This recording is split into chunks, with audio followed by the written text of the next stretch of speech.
Call किया multination.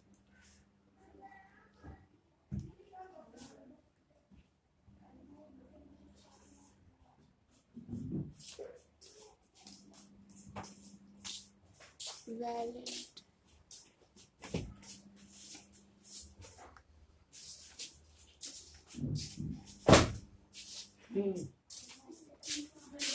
Question number 30. Which of the following is neutral to litmus paper? निम्नलिखित में से कौन सा लिटमस पेपर के प्रति उदासीन है? यानी नीला लिटमस नीला ही रह जाएगा, लाल लिटमस डालिए लाल लिटमस रह जाएगा, उसमें कोई परिवर्तन नहीं होगा। एक है एथेनॉल। एथेनॉल यानी अल्कोहल। ये अल्कोहल क्या होते हैं? लिटमस पेपर के प्रति न्यूट्रल होते हैं, क्योंकि ये ना एसिडिक है ना बेसिक है, तो ये नहीं हुआ। सोप क्या होता है? बेसिक होता है। ये लाल लिटमस को नीला कर देता है। एथेनोइक एसिड आप जान रहे हो, चाहे जो भी एसिड हो वो नीले लिटमस को लाल कर देती है। तो कौन सा सही है? एथेनॉल न्यूट्रल और एथेनॉल ए इज करेक्ट। दूसरा देखिए 31. You can chemically distinguish between butter and oil. मक्खन और तेल में वनस्पति तेल, ऑयल माने वनस्पति तेल, डिस्टिंग्विश माने अंतर करना। तुम कैसे अंतर करोगे मक्खन में और वनस्पति तेल में? By number 1 bromine water, by Baeyer's reagent, Baeyer अभिकर्मक,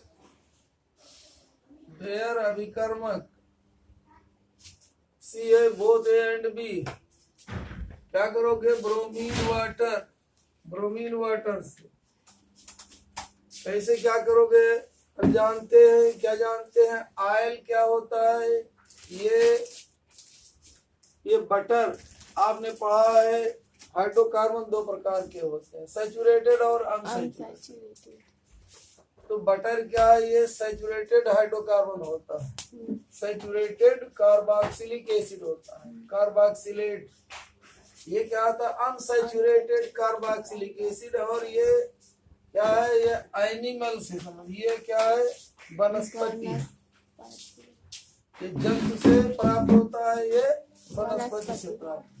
तो ऑयल क्या होते हैं? ये अनसैचुरेटेड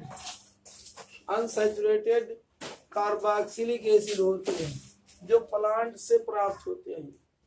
ये क्या होते हैं? अनसैचुरेटेड। कोई भी अनसैचुरेटेड यौगिक होगा, अनसैचुरेटेड हाइड्रोकार्बन होगा, वो ब्रोमीन वाटर से भी क्रिया करेगा, बेयर अभिकर्मक से भी क्रिया करता है। ब्रोमीन वाटर क्या होता है? ये भूरे रंग का होता है या बैंगनी रंग का, लाल रंग का। तो ये क्या करता है? अनसैचुरेटेड हाइड्रोकार्बन से क्रिया करके ब्रोमीन का योगात्मक अभिक्रिया करता है, जिससे ब्रोमीन खत्म हो जाती है, यानी ब्रोमीन का रंग खत्म हो जाता है, लाल रंग जो होता है वो समाप्त हो जाता है। तो अगर कोई हाइड्रोकार्बन है, अनसैचुरेटेड हाइड्रोकार्बन, उसमें आप ब्रोमीन वाटर डालते हैं, वो रंगहीन हो जाता है, तो समझ जाओगे कि वो अनसैचुरेटेड हाइड्रोकार्बन है। और अगर सैचुरेटेड हाइड्रोकार्बन यानी अगर अल्केन है, अल्केन माने जो सिंगल बॉन्ड से सब जुड़े होते हैं कार्बन हाइड्रोजन, उनमें डबल बॉन्ड ट्रिपल बॉन्ड नहीं होता है, वो ब्रोमीन वाटर से उन पर कोई इफेक्ट नहीं पड़ता, वो क्रिया ही नहीं करते, योग अभिक्रिया वो नहीं करते। बेयर अभिकर्मक क्या होता है? बेयर अभिकर्मक हम किसे कहते हैं? बेयर से रिएजेंट। बेसिक, बी से बेयर, बी से बेसिक पोटेशियम परमैंगनेट, वो बेसिक पोटेशियम परमैंगनेट को हम लोग बेयर अभिकर्मक कहते हैं। पोटेशियम परमैंगनेट लाल रंग का होता है, जिसको लाल दवा भी कहा जाता है देहातों में, थोड़ा फुंसी कटे होते पर लगाया जाता है। तो बेयर अभिकर्मक बेसिक केमेनोफोर, ये बेसिक केमेनोफोर क्या ऑक्सीकारक होता है। ये भी क्या करता है? ये भी अनसैचुरेटेड हाइड्रोकार्बन से क्रिया करता है। तो अनसैचुरेटेड हाइड्रोकार्बन को ऑक्सीकृत करता है, तो अनसैचुरेटेड हाइड्रोकार्बन बेयर अभिकर्मक को भी रंगहीन कर देते हैं।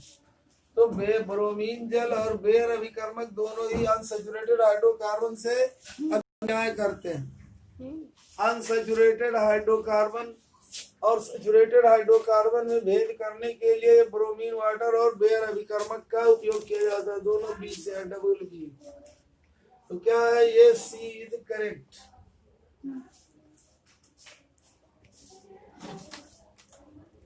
नाना बेयर अभिकर्मक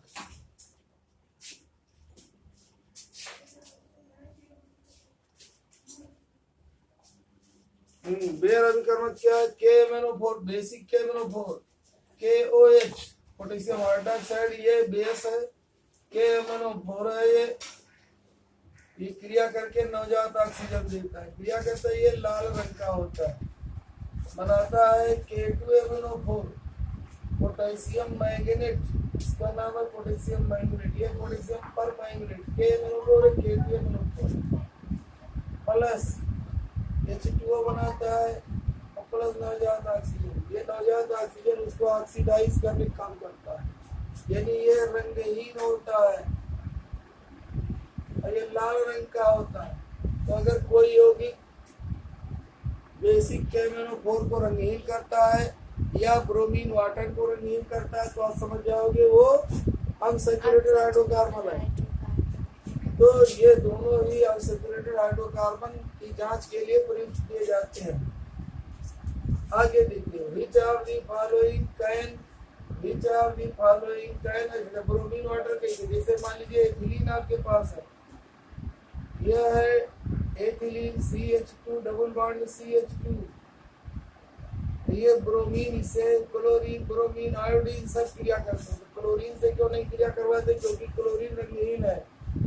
ठीक है, ब्रोमीन क्या होता है? ये लाल रंग का होता है। तो क्रिया करके बनाता है CH2 सिंगल बॉन्ड CH2, इधर ब्रोमीन का योग हो जाते हैं, किधर एक इधर ब्रोमीन, क्या बन जाता है? Die bromo ethane CH3 single bond CH3 को एथेन कहते हैं। दो हाइड्रोजन निकल गया, दो ब्रोमीन है, डाई ब्रोमो एथेन। IUPAC नाम क्या? एथेन क्या कहेंगे? Die bromo ethane. क्या हो गया ये? तो ये रंगहीन होता है ना? तो क्या होता है? ये ब्रोमीन जल के रंग को उड़ा देता है। ये अनसैचुरेटेड हाइड्रोकार्बन। इसी तरह से ट्रिपल बॉन्ड भी हो तब भी ऊपर ब्रोमीन का योग होता है, ब्रोमीन वाटर काम करता है। Which of the following dissolve in water? Water में कौन घुलनशील है? इसमें हम जानते हैं कौन घुलनशील होता है? जो आयनिक कंपाउंड्स होते हैं या जो अम्ल होते हैं वही घुलनशील होते हैं, बाकी नहीं घुलनशील। अल्कोहल ये क्या है? न्यूट्रल कंपाउंड है। ये क्या है? Which of the following can dissolve in water? लेकिन फिर भी ये अल्कोहल क्या है? पानी में घुलनशील होता है। कार्बोक्सिलिक एसिड पानी में घुलनशील होते हैं। तो क्या हो गया? कहाँ है? तो Which of the following can dissolve in water? पानी में कौन घुलनशील कहाँ है?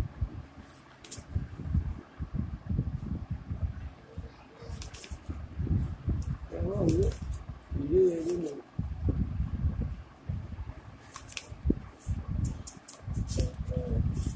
सर्दी कहाँ है?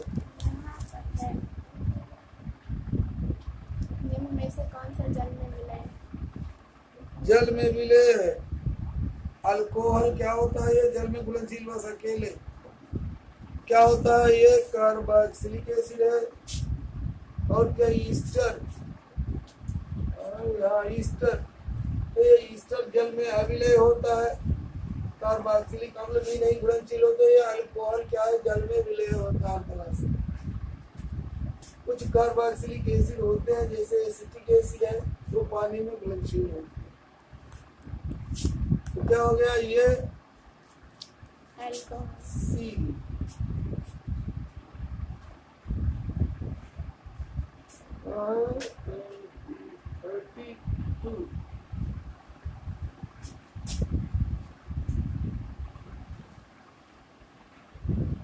ये सभी घुलनशील होंगे। हम लोग तो हर किसे एसिटिक एसिड जानते हो, कार्बोक्सिलिक CH3COOH एसिटिक एसिड, ये भी पानी में घुलनशील होती है। अल्कोहल तो घुलनशील होता है, कार्बोक्सिलिक एसिड भी घुलनशील है, ईस्टर भी पानी में घुलनशील होते हैं।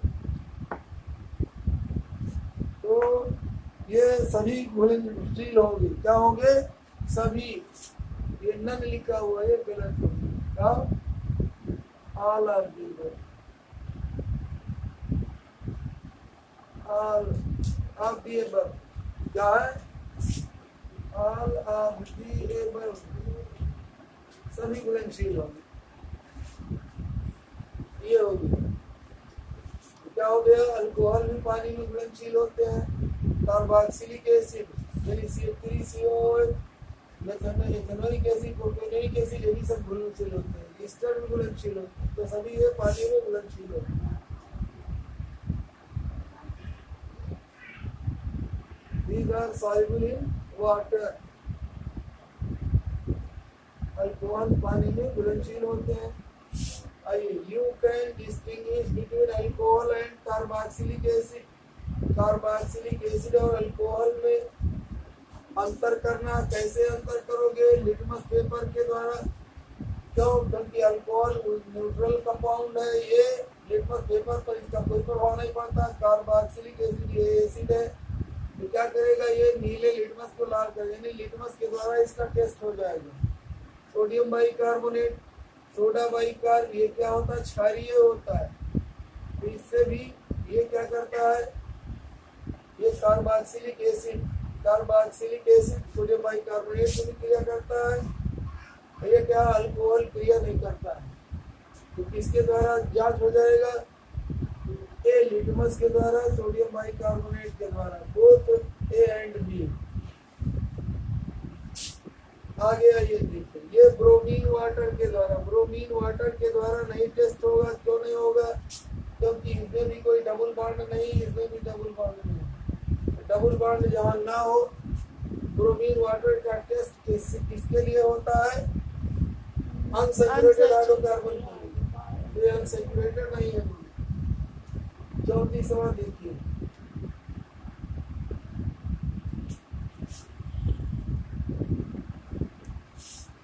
which is known as marsh gas. Marsh gas किसे कहते हैं? मीथेन को मार्श गैस कहते हैं। किसी को प्राकृतिक गैस भी कहते हैं, नेचुरल गैस भी कहते हैं, किसी को गोबर गैस भी कहते हैं। और कहते हैं गोबर गैस, कई नाम है इसका।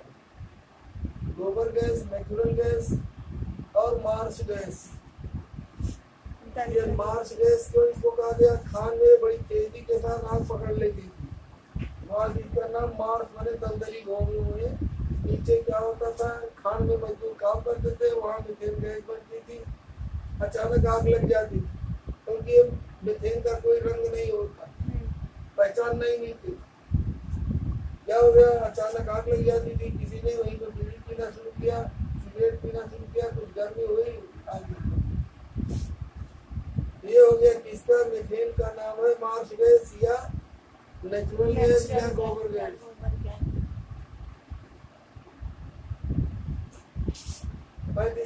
How many covalent bonds are there in propane? Propane में कितने कोवेलेंट बॉन्ड है?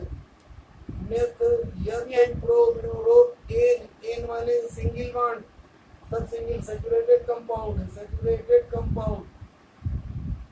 ऐसे कंपाउंड जिनमें कार्बन की चारों संयोजकताएं एकल बंध से संतुष्ट हो, मोनोवैलेंट। कितने हैं? 1 2 3 4 5 6 7 8 9 10। कितने हैं? 10 कोवेलेंट बॉन्ड है। सी in the following which shows the structure of methyl acetylene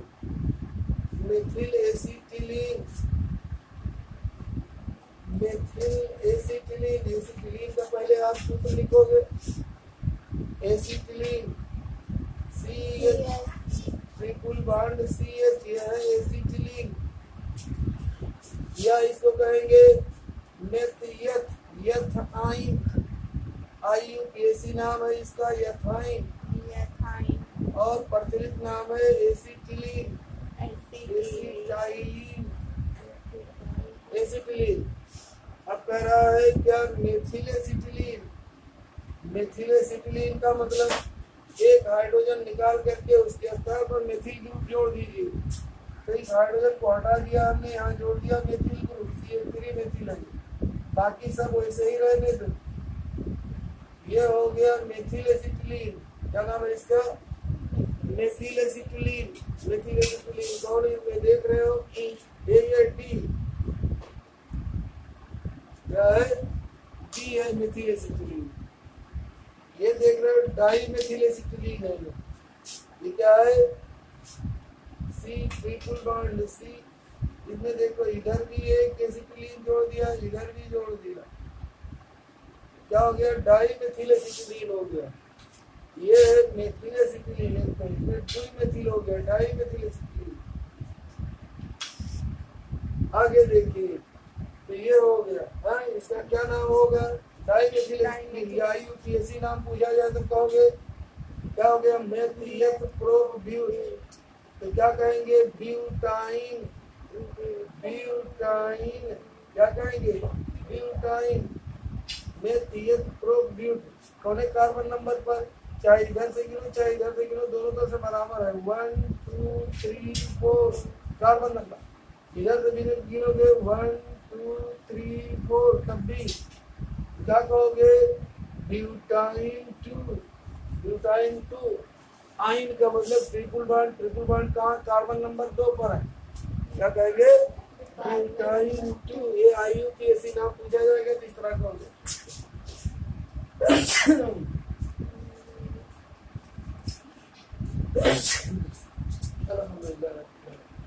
इसका IUPAC नाम पूछा जाए तो क्या लिखोगे? तो इसकी नंबरिंग इधर से करोगे, इधर से नहीं करोगे।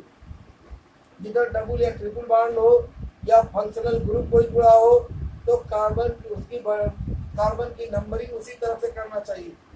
नंबर 1 1 2 3 इधर से नहीं गिनोगे। 1 2 3 होगी, ये गलत होगी। ये ऊपर वाला सही है, 1 इधर से गिनोगे, जिसे कम नंबर देना पड़े। तो क्या कहोगे? इसको क्या कहोगे? मेथ यथ मेथ यथ प्रोप। तो क्या कहोगे? Prop propyne 1। प्रोपाइन 1 यानी कार्बन नंबर 1 पर है ये। प्रोपाइन ट्रिपल बॉन्ड इसलिए Y यानी E जोड़ दिया आपने। कार्बन नंबर 1 पर है तो कहोगे 1। यहाँ रहा होता तो कहते 3। प्रोपाइन 1 क्या हो गया? ये प्रोपाइन 1। ये IUPAC नाम हो गया। और प्रचलित नाम क्या हो गया? Methyl propyne. ये सही है, पूछा उसने मेथिल एसिटिलीन। ये एसिटिलीन क्या था? CH ट्रिपल बॉन्ड CH, इसको कहते हैं एसिटिलीन। अब इसमें से एक हाइड्रोजन निकाल करके मेथिल ग्रुप जोड़ दिया तो हो गया मेथिल ग्रुप एसिटिलीन।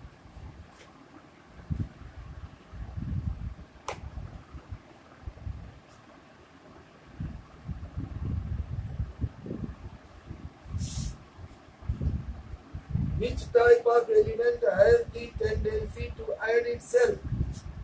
वो कौन सा यौगिक होता है जो अपने ही परमाणुओं के साथ या अपने ही अणुओं के साथ स्वयं जुड़ता है? Which type of element?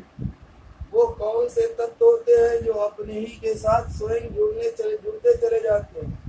यानी उस क्रिया को क्या हम कहते हैं? तत्व का एलिमेंट। एलिमेंट नहीं, क्या होता है? ये यौगिक which of the 37 किसी तत्व में स्वयं जुड़ने की प्रवृत्ति, किसी तत्व में स्वयं जुड़ने की प्रवृत्ति को किसी तत्व में स्वयं जुड़ने की प्रवृत्ति को काइटेनेशन कहते हैं। काइटेनेशन, ये कार्बन में ये प्रवृत्ति होती है। आप देखते हो कार्बन कार्बन कार्बन कार्बन जुड़ता चला जाता है। Methane ethane propane butane pentane hexane heptane octane nonane सब जुड़ता चला जाता है। ये खूबी आपके सोडियम में नहीं है कि इधर सोडियम सोडियम सोडियम जुड़ता चला जाए, कैल्शियम कैल्शियम जुड़ता चला जाए, नहीं, किसी में नहीं है। ये खूबी सिर्फ कार्बन में है। और इसी गुण के कारण कार्बन के जितने यौगिक है उतने दुनिया में 118 तत्व है। उनमें से कार्बन एक तत्व है। जितना ये अकेले यौगिक बनाता है सब मिल करके इतने यौगिक नहीं बना पाते हैं।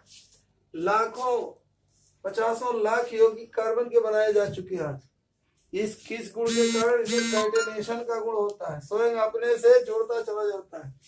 तो काइटेनेशन पॉलीमराइजेशन, किसी यौगिक में अपने साथ जुड़ने की प्रवृत्ति हो, जैसे एथिलीन C2H4, ये एथिलीन है, ये आपस में ही जुड़ता चला जाता है। C2H4 C2H4 C2H4 आपस में जुड़ता चला जाता है। अनेकों n टाइम्स ये जुड़ गया, बनाता है क्या C2H4। इस तरह से लिख के इसे इधर से दाहिनी ओर लिख देते हैं n अणु, ये लाखों अणु जुड़ जाते हैं आपस में। इसको कहते हैं पॉलीएथिलीन।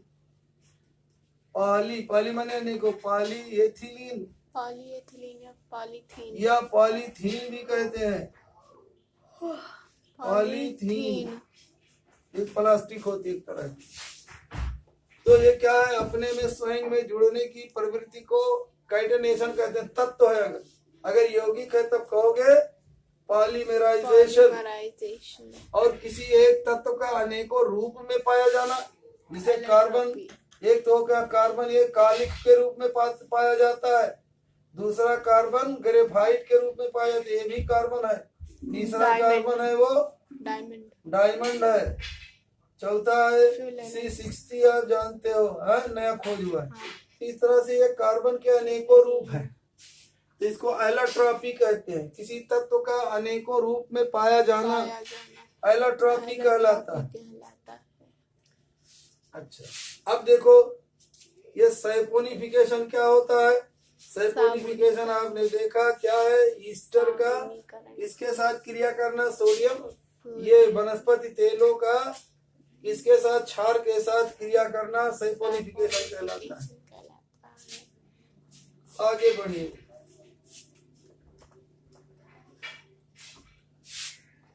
और व्हाट रीजन, किस कारण से कार्बन कैन है मेनी कंपाउंड्स, कार्बन जो इतने लाखों कंपाउंड बना चुका है, क्यों बना चुका, कौन से कारण है, दो कारण है उसके। एक तो उसके अंदर एक काइटेनेशन का गुण है, काइटेनेशन CATE काइटेनेशन। काइटेनेशन माने अपने ही परमाणुओं के साथ जुड़ करके बड़ा यौगिक बना लेता है। टेट्रावैलेंट, और दूसरा बात है टेट्रावैलेंट होता है, ये चतुर्संयोजिक होता है। कहा चतुर्संयोजी, 4 से ज्यादा संयोजकता, इसकी अधिकतम संयोजकता क्या 4 हम देखते हैं अक्सर लोग तत्वों की 1 या 2 या 3 तक, लेकिन कार्बन की 4 संयोजकताएं हैं। ये दोनों कारण इसके हैं। आगे देखिए, तो ये क्या हो गया, काइटायन और टेट्रावैलेंट। तो ये दोनों नहीं सही, सी कहोगे, क्योंकि ए एंड बी बोथ, ये नहीं सही कहोगे। Carbon is 39, carbon is monovalent, bivalent, trivalent, tetravalent. तो टेट्रावैलेंट